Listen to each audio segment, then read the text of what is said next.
에베소서 3장 18절에서 19절입니다.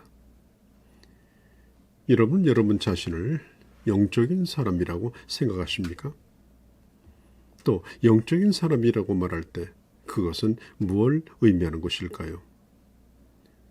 오래도록 교회를 다녀서 교회에 대하여 모르는 것이 없습니다. 또 문제가 있을 때마다 아주 예리한 칼과 같이 분석적이고 또 비판적인 얘기를 늘어놓습니다. 그 사람에게 물었습니다. 성도님은 행복합니까? 그는 퉁명스럽게 이렇게 대답합니다. 예, 행복해요. 그러나 그의 얼굴에는 이렇게 쓰여져 있습니다. 나는 지금 불행합니다. 교회에 대해서 뭘 안다. 또 많은 신앙생활의 경험을 가지고 있다. 그것이 그 사람의 영성을 대변해 주는 것은 아닙니다. 이 영적인 사람이라고 하는 것은 무엇을 근거로 해서 추정하는 것일까요? 영적이라고 하는 것은 하나님과의 관계에서 출발합니다. 예배를 통하여 하나님과 친밀한 관계를 표현합니다. 찬양을 통하여 하나님과 친밀한 관계를 표현합니다. 헌금을 통해서 나의 물질이 내 것이 아니고 하나님의 것임을 표현합니다. 예배 자세를 보면 그 사람이 얼마나 하나님과 친밀한가 하는 영적인 상태를 알 수가 있습니다. 하나님 앞에 드리는 11조는 나의 모든 물질의 주인이 하나님이라고 하는 고백이기 때문에 매우 중요합니다. 물질에 대한 태도를 보면 그 사람의 영적 수준을 알 수가 있습니다. 그런 행위들이 오늘 내 신앙의 모습을 잘 표현해주고 있기 때문이죠. 또 영성은 교회 안에서 예배와 섬김을 통해 드러납니다. 그리고 그것이 끝나는 것이 아니라 세상에 나가서 삶 속에서 구체적인 그런 현장에서 검증을 받고 증명이 되어야 합니다.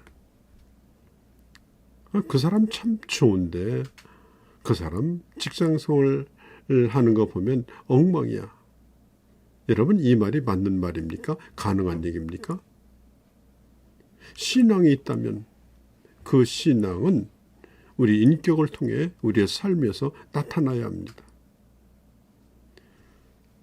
자, 하나님의 충만으로 채우는 방법 오늘 두 가지를 말씀드립니다. 첫 번째는 기도하는 것이요. 두 번째는 하나님의 말씀을 가까이 하는 것입니다.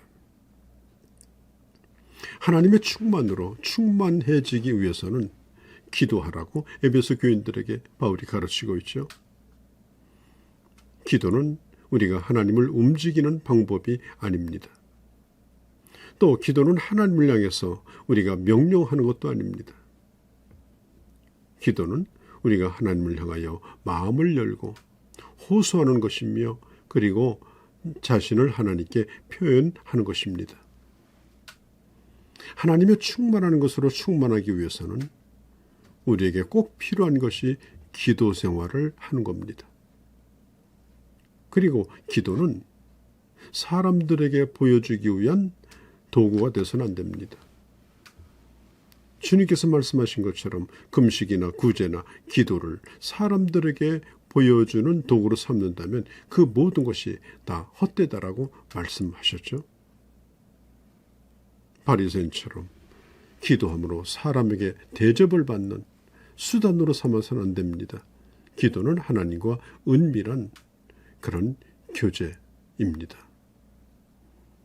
기도를 통해서 우리의 믿음이 얼마나 대단한가 하는 것을 증명하는 도구로 쓰지 않기를 바랍니다. 기도는 눈에 보이는 가시적인 싸움이 아니라 보이지 않는 영적인 그런 싸움입니다. 나는 이렇게 기도했다 하는 그런 반복론 방법에 대하여는 별로 알 필요가 없습니다. 나는 몇 시간 기도했다. 나는 몇 끼를 굶고 기도했다. 나는 몇 날 밤 새웠다. 자, 기도는 하나님을 찾아가는 과정입니다. 그분을 만나기까지 두드리는 것입니다. 얼마나 길게 얼마나 대단하게 소리쳤느냐 그게 중요한 게 아닙니다.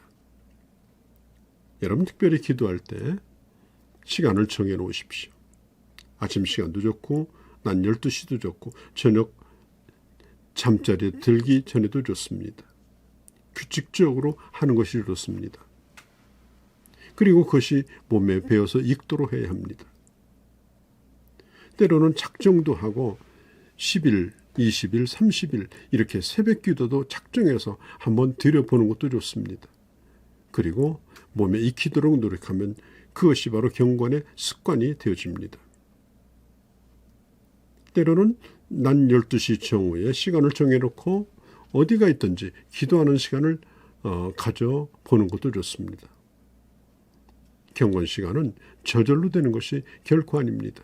그것이 몸에 배어야 하고 또 습관이 되어야 합니다. 그러면 힘들지 않고 자연스럽게 기도의 자리로 나갈 수 있게 되는 거죠. 그래서 나중에는 기도하는 것이 더 쉽고 기도 안 하는 것은 정말 어렵다. 기도하고 사는 것이 더 나는 행복하다. 뭐 친구하고 얘기하듯 기도하고 또 기도를 즐기는 수준까지 나가야 하는 것입니다. 한 번 해서 안 되면 2번 하시기 바랍니다. 자꾸 똑같은 것을 하고서라도 계속 반복해야 합니다. 혼자서 기도하기 힘드시면 함께 기도할 사람을 찾으십시오. 그리고 합심하여 기도하십시오. 또 기도를 잘하고 있는 사람 옆에 있으면 그 사람이 기도할 때 주님 저도요. 저 사람이 구하는 것 저도요. 이렇게만 하고 있어도 힘이 납니다.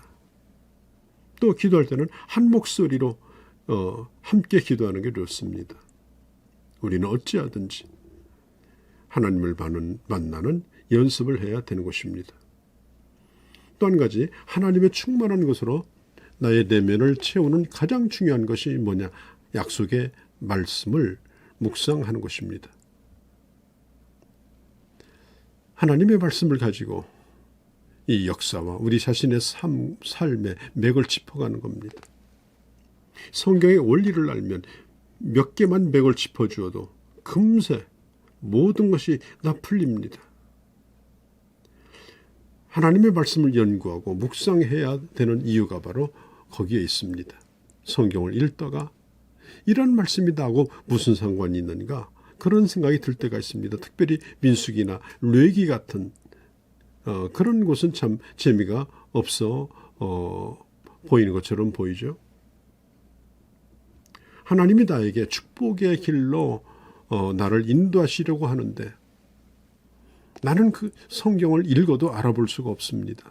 그러니 하나님의 충만도 경험할 수 없습니다. 여러분 하나님의 말씀을 통해서 하나님의 뜻을 깨닫기를 힘쓰시길 바랍니다. 재미가 없어도 악착같이 보아야 하고 깊이 묵상해야 하고 또 그것이 습관이 되도록 해야 합니다. 자, 그러니까 우리가 성경을 읽을 때 단순히 성경에서 기계적으로 지식을 빼내는 것이 아닙니다. 하나님의 말씀을 통하여 주님을 만나는 일에 집중하셔야 하는 것입니다. 하나님의 말씀을 읽는 계획을 세우십시오. 또 말씀을 배우는 시간을 놓치지 않기를 바랍니다. 그리고 주일날 교회 와서 말씀을 들을 때 온 신경을 다 기울여서 그 말씀이 온전히 내게 들려지도록 해주시기 바랍니다. 이제 우리에게는 이미 확보된 보화가 있습니다. 이미 주어진 성경이 있고 우리는 언제든지 주님 앞에 나가 기도할 수가 있습니다. 이것을 내 것으로 확보하시고 이것을 내 소유로 삼으시고 여러분 기도하시기를 바랍니다. 찾으시기를 바랍니다. 문을 두드리시기를 바랍니다. 그리고 그것을 몸에 익혀주시기를 바랍니다.